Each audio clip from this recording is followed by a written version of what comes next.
係咁網友嗱，呢一篇呢，就係嗰個講明成祖呢個朱棣嘅開始嘅第一篇，就係我寫一本書係朱元璋啦，呢個就係咁我覺得係街道最好嘅講朱元璋嘅書。咁而家開始講朱棣，咁我當你睇過，你都唔記得啦。朱元璋，我係總結一下嗰個朱元璋死嗰陣時，佢交落嚟嘅世界究竟係點嘅呢？我哋將佢嘅 characteristic 咧講咗出嚟。首先第一要買月餅嚇，呢個迷你金沙奶黃月餅198蚊，係從來未試過咁平嘅，10幾年來。而家通縮啊嘛，呢個228蚊，我記得13年前買。雙黃百年用嚇，呢個迷你開心果麻薯月餅嚇，呢個就係未試過咁平嘅。我哋個即係成日都係最好食嘅喎，我哋啲嘢麻豆文蛋有啦，呢個係你而家快啲訂嚇，咁就係本地製造咧係有限度。好啦，朱元璋1398年。朱元璋駕崩於南京，爭啲69歲，爭啲70歲，傳俾嫡長孫朱允炆，即係朱維帝，因為個太子朱標死咗。咁喺呢度我順便講講啦，我而家咧就即係呢個中國皇帝啊，500人啊，有幾多個人長命過70歲嘅咧？咁係數得出嘅。呢個朱元璋爭啲，朱元璋爭啲。咁就係有呢一個漢武帝，漢武帝70幾歲，就係呢一個齊武帝，齊高祖，後齊蕭衍80幾歲，呢個82、83歲啊，呢個係好長命嘅呢個係。然後就係武則天，武則天就係80歲，武則天80歲。咁然後就係高宗，呢個宋朝南宋嘅高宗趙構，呢個80幾歲。咁然後咧就係到呢個乾隆啦，乾隆83、4歲，呢個就係咁就係得咁多人，就係得咁多人。呢個中國嘅皇帝超過70歲命嘅，朱元璋爭啲69歲，佢係最長命嘅，佢係最長命喺明朝入邊，佢最長命。好啦，佢繼位之後咧就留翻咗一個隱患喺度。我哋喺呢一個講燕王朱棣會講得好長好清楚，就係當然啦，最重要嘅就係呢個燕王朱棣起兵推翻呢個建文帝呢個故仔。嗰個我哋會喺後邊慢慢講嘅，呢個係好啦。朱棣登基之後咧就係繼承一個乜嘢嘅世界呢？我哋睇呢個世界，我哋將朱元璋嘅世界拎咗佢嘅，抽咗佢嘅 characteristic 出嚟俾大家睇。第一，明朝嗰陣時，估計個人口6000萬人至6500萬人度，係遠遠少過宋朝。咁呢個係因為呢一個宋末又大亂，宋末呢一個係金兵同埋元兵入侵啦，呢個蒙古兵入侵啦，元末又大亂啦。元朝最高北宋嗰時咧1130萬人，呢一個口徑係點得翻嚟嘅咧？我哋用同一疆域比較，係北宋加埋遼國1億1300萬人。南宋咧就剩翻8060萬人，呢個就係好啦。但係元末戰亂明初剿匪，四川人口大減，呢一個係咁。有啲地方咧，因為殺咗好多人咁嗰啲戰亂多嘅地方人口好少，譬如話四川。咁咧朱元璋咧就將人口多嘅地方啲人咧就要佢搬去嗰啲人口少嘅地方。尤其是係接近邊疆嘅地方添，咁嗰啲人唔肯去噶嘛，咁唔肯去咪強制咯，咁咧就綁住啲人一串串，對手綁喺後邊一串串，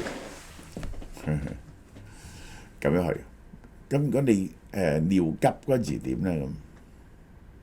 嗱，你尿急嗰陣時咧，你就叫人哋解咗你隻手。所以到今日都有解手，就即係小便嘅意思。我而家去解手，其實就係小便，就係由呢個時候落嚟嘅。首先第一，我哋得到呢一個，我哋喺呢個由呢個漢朝啊，去到呢一個唐朝啊，個人口咧個 fluctuation 咧係多嗰陣時咧就6000萬，過唔到6000萬。少嗰陣時咧可以去到1000萬喎，去到三國戰亂時期咧1000萬，1000萬同6000萬之間浮動。去到呢個宋朝咧飆咗上去，我哋喺上一格浮動，係6000至1億之間浮動，浮動咗又浮動咗好多年，呢個就係呢個點解個人口呢一個會忽然間上咗去咧？有幾個理由啊。第一就係開發呢個長江流域嘅土地，引入占城道，呢個就係一個道咧就兩屬。咁就仲有咧，我睇見有啲歷史學家話，因為宋朝廢咗人口稅，廢咗人口稅咧，以前咧你唔敢生咁多仔嘅，因為嗰啲人口稅咧納死你，而家咧廢咗人口稅。咁所以咧人口咧就砰砰聲上升啦。嗱，呢個係個解釋啊，但係咧呢個捉啲人去遷移去邊疆嗰度戍邊，同埋入四川咧就死好多人。好啦，嗱，明朝有冇錢咧？咁你估唔到明朝咁窮啊！明朝嘅稅收咧係以糧為主，以銀為輔，根本冇咁多銀。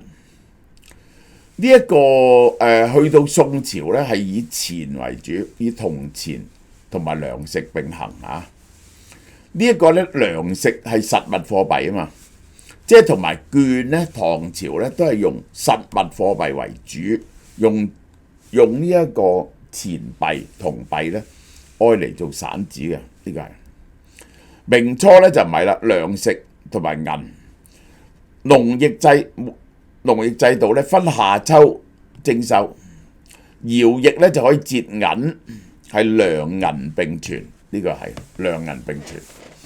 嗱，呢個咧去到呢個張居正嗰陣時咧就全部收銀，但而家唔係收糧同埋收銀，呢個就係好啦。呢一個究竟嗰陣時收幾多錢翻嚟咧？有資料話明朝糧食嘅收入係2900萬石，2900萬石，每石值幾多錢呢？呢個唔係固定嘅嚇，我哋攞一啲普通數係0.461兩，折合1358萬兩銀。呢個就係田賦嘅收入1358萬兩銀，加上徭役折銀約400萬兩，徭役嗰啲人做咗勞工，於是得到1758萬兩。呢個係顯示糧銀制度啊喺早期財政中依賴程度可以好高嘅，呢個就係咁。當然仲有啲其他嘅收入嘅，就專賣鹽啊。但係鹽咧好快咧就係變咗開宗，就係攞咗鹽嘅大部分利益。咩叫開宗咧？你要運啲糧食去邊疆，政府運咧就好浪費，就叫啲人運去。你運咗糧食去，佢就俾咗啲錢嚟嘅，都俾啲錢嚟嘅。然後咧就俾啲茶引嚟，或者鹽引俾你。咁你咧就有權去買賣鹽或者茶嚇，呢個就叫開宗法。專賣制度取代商稅，其實抑制貿易。明朝點解咁？我話俾你點解咁窮啊？一陣間呢一個係因為佢抑制貿易，專賣咗鹽、酒、茶，取代以往嘅商稅。宋朝點解咁發達？就因為商業非常發達，戶部收入非糧食嘅貨幣不足25%。導致國庫高度依賴土地同徭役，收入來源簡單集中，就係田租。嗱，佢幾多兩銀呢？我俾你睇下，加埋呢唔夠2000萬兩啊！佢真正收銀呢，我睇見嗰啲奏章呢，通常呢都係幾百萬兩嘅啫，幾百萬兩，300-200萬兩係好多錢喺明朝。兩宋嗰時嘅收入係點呢？北宋、南宋1.16至1.16至1.6億貫嚇，一貫係幾多錢呢？一貫呢就即係一吊錢。一吊錢呢就係等於1兩，有時多有時少嘅，呢個睇情況。明朝就只得1358加400兩銀，哇大鑊喎！1.16同1.6對1700幾，即係呢明朝嘅收入呢得20% of 宋朝，所以話宋朝經濟最發達就係如此。其中嘅原因呢，就係宋朝好鼓勵做生意。王安石嘅新法嗰啲士大夫抵抗，其中有啲譬如呢個平準法啊呢啲咧，其實都係干擾咗嗰啲士大夫做生意賺錢，所以咧佢哋堅決反對，侵犯咗佢哋嘅權利嘅一部分理由就係咁解。宋朝商業非常發達，係靠商稅同海關稅而存在嘅。宋朝開始呢個泉州成為呢個海上絲綢之路嘅主要路線，因為啲阿拉伯人嚟做生意。阿拉伯人呢航海呢就好叻嘅，就開始將呢個茶啊、綢緞啊呢一個係茶啊、絲啊、綢緞同埋呢一個賣去呢個歐洲同埋呢一個瓷器，呢個係3樣嘢。好啦，北宋治平2年稅入1.16億貫，其中貨幣性收入超過6000萬貫，有啲係收糧食嘅。南宋稅入都係1億貫。比較差別，明初總收入銀兩咧係以千萬計，1000幾萬兩嘅糧，然後4000萬嘅銀，爭咗一個度量級喎。其中點解呢？就係因為商業受到嚴重嘅抑制，個社會受到嚴重嘅鉗制。嗱，社會點樣鉗制呢？第一，理甲法。即係啲人呢就互相監視，有咩事呢就互相即係要連坐啊！一個里呢就由110戶組成，分為10個甲，每甲有10戶啊。其中10戶係里長戶，一個看10個，一家看10個，其餘呢為甲首戶同普通戶。輪值制度，里長同甲首就按丁糧得負擔徭役，每10年一輪輪替，以維繫政治穩定。鎖死咗，由個里長同埋呢個甲長負責，呢個係負責交徭役。如果你有咩事呢，佢哋就要負責。呢個制度嚴格鎖定戶籍同埋人口嘅身份，等百姓難以自由遷徙。就好似而家大陸仲有戶籍法，然後呢，佢又用呢個職業世襲嘅喎，分為軍戶、帳戶、民戶難以變更。帳戶呢，佢係繼承咗元朝啊，元朝呢就最中意捉啲工人翻嚟，就要佢做嘢啊嘛。呢個就係我講元朝嘅軍隊會有講。帳戶尤其是打鐵啊嗰啲咁嘅咧，未編入專門戶籍，喺官府作坊中服役，世襲冇辦法變更甚至可以透過府班銀支付嚟到俾部分嘅免除勞役。軍戶係乜嘢呢？軍戶咧就為所承襲元代嘅軍戶制度。世襲為軍籍。元朝啲蒙古人咧就世世代代都係軍人嚟噶嘛，咁佢同普通漢人唔同啊嘛。明朝亦都係，佢有啲人咧就叫軍籍，冇得除籍嘅。佢嗰啲衛所制度將將軍戶納入地方管理體系，配合戶籍維持軍役嘅熱度，呢、個就係明太祖朱元璋話：我養兵百萬而唔用百姓一毫錢一分銀。就係咧，佢嗰啲軍戶咧，其實咧係世世代代。佢唐朝唔同，唐朝咧就全民皆兵嚟嘅，府兵制，所有人都皆兵。明朝咧就唔係，有啲人咧就入咗軍籍，嗰啲軍籍咧就俾啲地方你耕田，唔收你稅，但係咧就要你揾條友出嚟當兵，就係呢啲咧就係唔準唔做軍戶嘅，呢個就係。好啦，咁呢啲人就當兵啊。咁另外就有五軍都督府。洪武13年廢除大都督府啊，改設中左前後右五軍都督府。咁咧呢啲都督府咧就係嗰啲將軍喺度升遷啲將軍，練習啲將軍計劃，打仗咧就派佢去出兵出將出戰。五軍都督府咧冇調兵權，但係有統兵權。而兵部有調兵權，兩者互相制衡，避免軍權落咗落去將領手上。府下設衛所，旗下嘅千衛所、百衛所編制，形成完整嘅地方軍事動員系統啊。好啦，海禁政策同船舶司撤銷。明初朱元璋洪武3年撤銷太倉嘅黃道市舶司，茂盛係徹底割斷外貿嘅先兆。洪武7年又廢除咗泉州、明州、廣州三處呢一個係船舶司、市舶司，意味着警方對於外交維持談判呢，意味着咧官方對外嘅貿易呢係完全停止晒。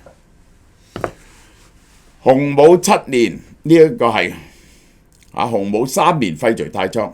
7年泉州好重要，明州、廣州停晒。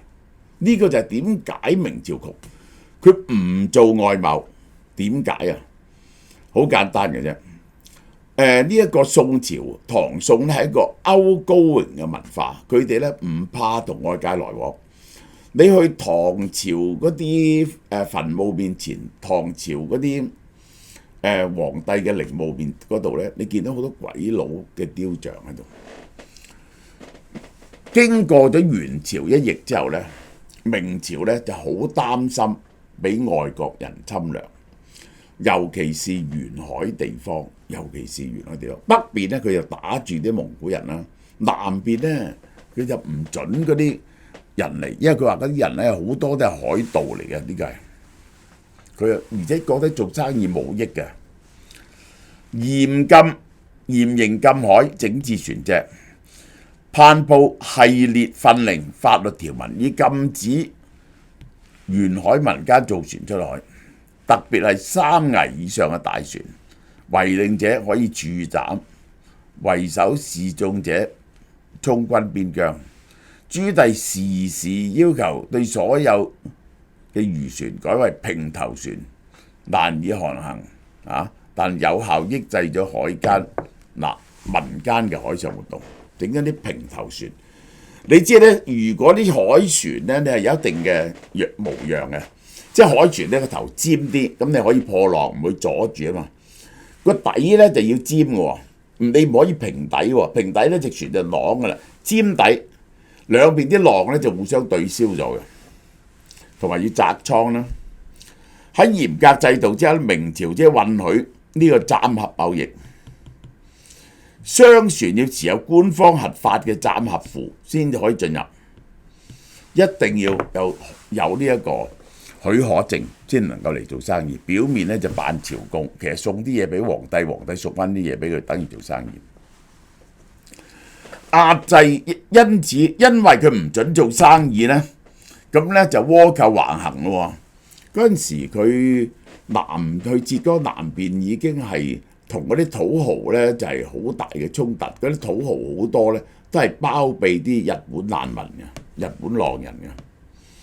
明初引用倭寇問題，強化海禁政策，將防民同防邊合併打造國防同國家勢力嘅維繫工具。政策執行同反映，明初衷係為咗想控制啲海盜，咁啊結果咧就係冇生意做，冇生意做咪成日走私咯，係咪？結果走私猖獗。其實話係倭寇嗰啲人咧，多數都係中國人，呢個就係佢哋又唔想你連累啲老婆仔女啊，扮日本人咯，呢個就係好啦。而佢統治呢個好得意嘅朱元璋統治咧，佢係寫咗2本百科全書教人點樣管治，一本咧就叫《大誥》，一本咧就叫做《王明祖訓》嚇。但係日日寫《大誥》咧，洪武皇帝頒令嘅重大詔歷彙編，聖旨加治國方針合一嘅文本。嗱，佢係寫到點樣呢？官員職責規定各級文武官員每日做乜嘢，考核指標、升降懲罰。喂，佢係寫到我睇到好詳細。官翻去第一日就係做個 checklist， 你有咩做嘅？第二日你要見晒你縣衙嗰啲人，第3日你出去拜會啲鄉紳，喂，第4日你要睇呢個糧食夠唔夠，即係咁樣，每日做乜嘢朱元璋都規定晒嚟。司法案例大誥好多係我睇過，就係判例嚟嘅。大朱元璋點樣判你就根據嗰個大誥判。好啦，行政程序啦，細化州縣奏報應該點樣奏報法？奏報啲乜嘢？賦稅徵收、軍務調配，每一個環節都有具體條文教你點執行嘅。除咗呢個咧，仲有王明祖訓啊！王明祖訓諭法，朱元璋為後世子孫、朝廷官員立下嘅皇家國訓，兼具帝王家訓同治國箴言。其內容係修身齊家，強調帝王及皇室應該恪守呢一個節操孝悌同廉潔。治國理政咧就勤力愛民守法，凡係大政咧都要經過6部會議嘅。賞罰分明，確立官員考績、巡察同鬥舉機制，有違者誅，輕者罷免。即係佢唔係佢咁做之前咧，就係咧嗰套考績制度不明咧，啲人都係包庇自己人，係咪？其實到咗呢一個張居正啊，先至係將成套考績制度咧做到好科學化。好，呢段講到呢個就朱元璋，佢個朝廷嘅人口同埋呢一個佢嘅人口同埋錢糧咧，都比起宋朝嚟講大為遜色嘅。而佢其他嘅管治咧，都係用嚴守呢個江邊，不停去爬嚟爬去呢一個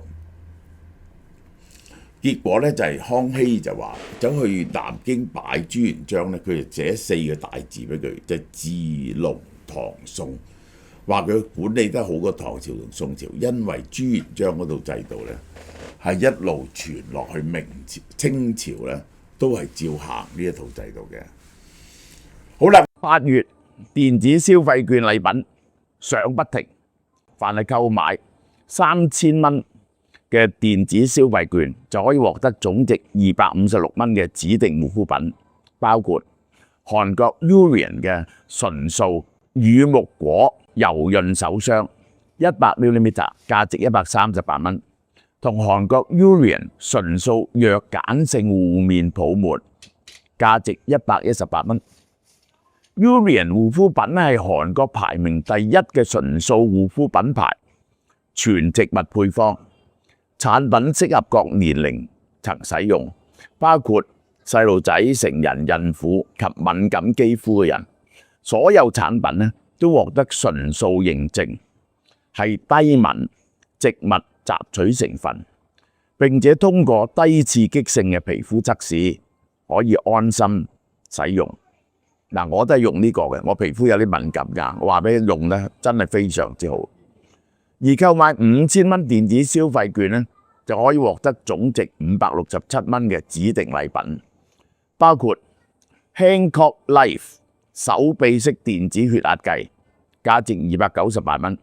呢部機咧認真盞鬼啦，係我真人語音讀呢個測試結果俾你聽嘅。另外仲送韓國 Guangplan 嘅保濕凝膠110ml，價值269蚊。想要我真人發聲嘅電子血壓計咧，就要喺8月31號前喺網上及門市購買電子消費券啦。使用有效期咧到2026年3月31號，禮品數量有限，送完即止啊！